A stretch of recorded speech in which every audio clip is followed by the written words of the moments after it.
It matters. ఒక్కసారి charge చేస్తే ఏకంగా 50 ఏళ్ళు నాన్ స్టాప్గా పనిచేసే బ్యాటరీ ఉంటే ఎలా ఉంటుంది? ఊహించుకోవడానికే ఆ ఊహ చాలా అద్భుతంగా ఉంది కదా. ఇప్పుడు చైనా దేశానికి చెందిన శాస్త్రవేత్తలు దీనిని నిజం చేసేందుకు ప్రయత్నాలు మొదలుపెట్టారు. China company beta volt technology 50 ఏళ్ల పాటు పనిచేసే రేడియో న్యూక్లైడ్ బ్యాటరీని అభివృద్ధి చేస్తోంది. టెక్నాలజీ పెరుగుతున్న తరుణంలో ఎలక్ట్రానిక్ వినియోగం మరింత ఎక్కువగా ఉంది. పరికరాలు పెరుగుతుంటే వాటికి ఛార్జింగ్ కీలకమైన అంశంగా మారింది.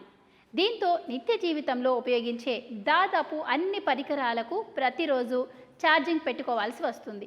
ఈ సమస్యకు చెక్ పెట్టడానికి చైనా కంపెనీ ఓ కొత్త బ్యాటరీ ఆవిష్కరించింది. బీజింగ్కు చెందిన బీటా వోల్ట్ ఇటీవల న్యూక్లియర్ బ్యాటరీని పరిచయం చేసింది. కంపెనీ ఆవిష్కరించిన ఈ బ్యాటరీ అటామిక్ ఎనర్జీని గ్రహించి ఏకంగా 50 ఏళ్లు పనిచేస్తుందని తెలుస్తోంది. ఈ బ్యాటరీ చూడ్డానికి పరిణామంలో చాలా చిన్నదిగా ఉంటుంది. బీటా వోల్ట్ అటామిక్ ఎనర్జీ బ్యాటరీలు ఏరోస్పేస్, ఏఐ పరికరాలు, వైద్య పరికరాలు, మైక్రో ప్రాసెసర్లు, లేటెస్ట్ సెన్సార్లు, చిన్న డ్రోన్లు, మైక్రో రోబోట్ వంటి వాటి వినియోగంలో చాలా ఉపయోగపడతాయని కంపెనీ వెల్లడించింది. ఈ బీటా వోల్ట్ టెక్నాలజీ స్మార్ట్ ఫోన్స్లో ఇమిడే న్యూక్లియర్ బ్యాటరీల తయారీపై పనిచేస్తోంది. స్పేస్లో సూర్యుడి నుంచి దూరంగా ఉండే పరికరాల పనితీరు కోసం ఈ టెక్నాలజీని వాడతారు. అయితే ఈ న్యూక్లియర్ బ్యాటరీల తయారీ గతంలో చాలాసార్లు విఫలమైంది. అందుకే బీటా వోల్ట్ టెక్నాలజీ ఈసారి భిన్నమైన మార్గాన్ని ఎంచుకుంది. ఇది కృత్రిమ వజ్రం పొరను వాడే రేడియో న్యూక్లైడ్ బ్యాటరీని అభివృద్ధి చేస్తోంది. ఇంకా ఇది సెమీ కండక్టర్ లేయర్గా పనిచేస్తోంది. మామూలు లిథియం బ్యాటరీలతో పోల్చితే న్యూక్లియర్ బ్యాటరీలు ఏకంగా 10 రెట్లు శక్తి కలిగి ఉంటాయి. న్యూక్లియర్ బ్యాటరీలు 1 గ్రాము బ్యాటరీలో 3300 మెగావాట్ గంటలను స్టోర్ చేయగలవు.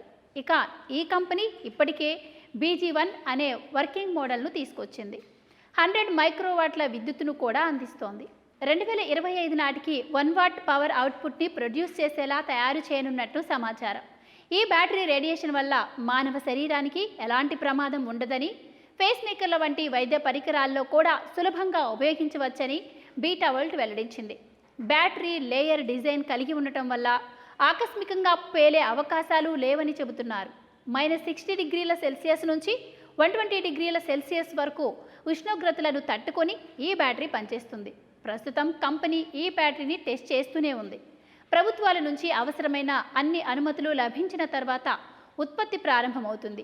మరి నిజంగానే ఈ బ్యాటరీలు అందుబాటులోకి వస్తే టెక్నాలజీ రంగంలో ఇదో నిజంగా మహా అద్భుతం అనడంలో ఎలాంటి సందేహం లేదు.